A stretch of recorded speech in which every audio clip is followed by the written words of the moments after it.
अमीर बाप की बेटी सृष्टि पर उसकी माँ जान छिड़कती।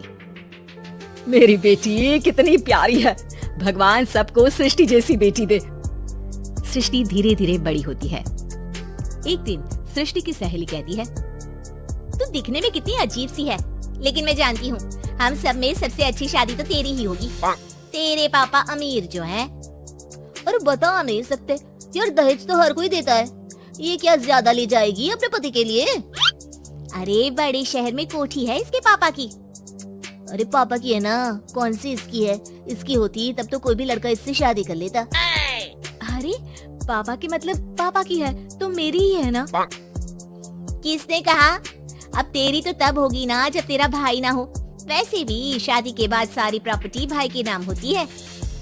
सृष्टि समझ जाती है कि उसे किसी भी हालत में माँ बाप की सारी प्रॉपर्टी को अपने नाम करना है, लेकिन कैसे? एक दिन सृष्टि का भाई शीनू कहता है, बहन क्या कर रही है? तुझसे एक बात करनी है। अरे हाँ करना, मैं तो तेरी बहन हूँ। बहन मेरी लाइफ में ना एक लड़की है, बहुत अच्छी है। मैं सोच रहा हूँ माँ और पापा से बात करूँ शादी के लिए। सृष्टि को समझ में आ जाता है कि भाई की शादी होते ही भाभी उसे एक दिन भी घर में बर्दाश्त नहीं करेगी। क्या बात है भाई, बताना कौन है वो? यार वो बहुत अच्छी लड़की है, पढ़ी लिखी है, मेरे साथ जॉब भी करती है।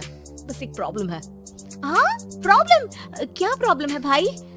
यार वो शादीशुदा है, लेकिन उसके पति ने उसे सिर्फ इसलिए छोड़ दिया क्योंकि उसके माँ बाप दहेज नहीं दे पाए। सृष्टि ये सुनकर न जाने क्यों खुश हो जाती है। अरे भाई तो क्या हुआ, लड़की तुझे तो पसंद है ना? शीनू को लगता है कि बहन उसे समझ रही है। वो इस बात से अनजान होता है कि उसकी बहन की मंशा पूरा घर हड़पने की है। सृष्टि अपनी माँ से कहती है, मम्मी मुझे तो बहुत चिंता है। पता है शीनू क्या कर रहा है? अरे क्या कर रहा है? वो तो काम पर जाता है और वापस घर आता है। नहीं ना माँ, वो यही तो नहीं कर रहा, बाकी सब कर रहा है। आपको पता है उससे प्यार है, और वो भी एक शादीशुदा लड़की से। ये क्या हो गया? मैं सोसाइटी में क्या मुंह दिखाऊंगी? अरे तेरे पापा तो यही कहेंगे कि मैंने ही उसे बिगाड़ दिया है। माँ देखो, मेरी बात मानो, पापा पर भी विश्वास करने की जरूरत नहीं है। अब आप ही बताओ, पापा इतनी देर घर के बाहर रहते हैं क्यों? बोलो। अरे बेटा वो तो नौकरी करते हैं ना। तू बहुत भोली है माँ। पापा का ऑफिस तो 7 बजे खत्म हो जाता है, लेकिन देखो कितनी देर से आते हैं। अरे नहीं बेटा, ऐसी कोई बात नहीं है। सृष्टि माँ को एक औरत से बात करते पिता की फोटो दिखाती है। देखो माँ कैसे हैं पापा। मैं ना कहती थी कि पापा सही नहीं है। मैं तेरे पापा से बात करूंगी, दे फोटो मुझे। ओ माँ, वो तो डिलीट हो गई। लेकिन चल, तूने तो देख लिया ना, पापा से बाद में बात कर लेना। और हाँ, मेरा नाम बिल्कुल मत लेना। हाँ माँ। अब क्या था, सृष्टि के माँ और पिता के बीच झगड़ा होना शुरू हो जाता है। सृष्टि के मन में क्या चल रहा था कोई नहीं जानता था। एक दिन, माँ सृष्टि के लिए एक लड़का देखा है, वो लोग शाम को उसे देखने आने वाले हैं। और हाँ माँ, एक खुशखबरी, मैं और पापा मिलकर एक नया बिजनेस ट्राई कर रहे हैं। शाम को लड़का आता है, सांवले रंग का। सृष्टि को तो बिल्कुल भी पसंद नहीं आता। लड़की की माँ कहती है, लड़की का चेहरा तो कोई खास नहीं, लेकिन अगर मेरे बेटे को आप लोग सेटल कर दें तो मैं उसकी शादी आपकी बेटी से करवा दूं। सृष्टि को लड़का बिल्कुल पसंद नहीं था। उसे भाई पर गुस्सा आ जाता है। लड़के वालों के जाने के बाद कहती है, माँ देखा शीनू मेरे लिए कैसा लड़का लेकर आया, न दिखाने लायक न सुनने लायक, सेटल भी नहीं, वो भी हम करे। अरे माँ मैं जानती हूँ ये मेरी शादी किसी भी घर में क्यों करवाना चाहता है। अरे कैसी बात कर रही है बहन? तूने तो देखा ना, लड़के को मैंने ही मना कर दिया तुझसे शादी के लिए।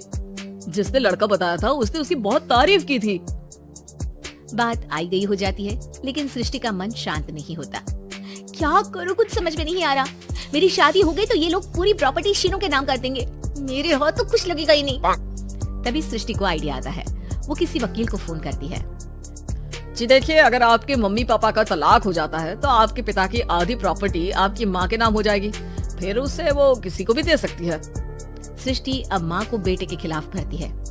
माँ शीनू पर नजर रखा करो, वो जिस लड़की के प्यार में है ना वो शादीशुदा है। यहाँ आएगी, सारा पैसा रुपया जमीन जायदाद सब भड़प लेगी। पापा का भी हाल तुमसे छुपा नहीं है। ऐसा ना हो कि मैं और आप एक दिन सड़क पर भीख मांगे। हे भगवान, मैं तो जीते जी मर जाऊंगी अगर ऐसा हो गया तो। ऐसा हो गया नहीं माँ, ऐसा ही होगा। अभी समय है, आगे का सोच लो। मैं तो कहती हूँ पापा से आधी प्रॉपर्टी लेकर अलग हो जाओ। पापा की आधी प्रॉपर्टी भी हम लोगों को अगर मिल जाती है ना, तो अगले 7 जन्म सफल समझो। बेचारी माँ बेटी के कहने पर पति से तलाक लेकर अलग हो जाती है। सृष्टि अब पैसों से गाड़ी और अपने दूसरे महंगे शौक पूरे करने लगी। उसके दोस्त भी उसके पैसे इस्तेमाल करते। सृष्टि, कल तुम कहाँ थी? मैं सारा दिन घर पर अकेली थी।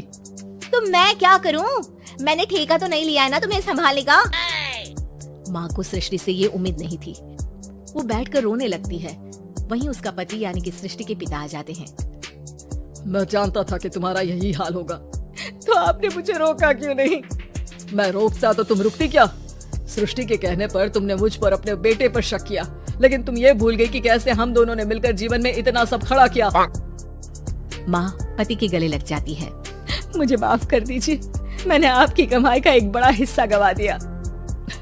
कोई बात नहीं, तुम साथ हो तो मैं ऐसी 7 प्रॉपर्टी खड़ी कर दूंगा। तभी वहाँ सृष्टि आ जाती है रोते हुए। माँ, मयंक ने मुझे छोड़ दिया। वो बोल रहा था जब तक मेरे पास पैसे थे तब तक ही वो मेरे साथ था। पापा, माँ, मुझे माफ कर दीजिए।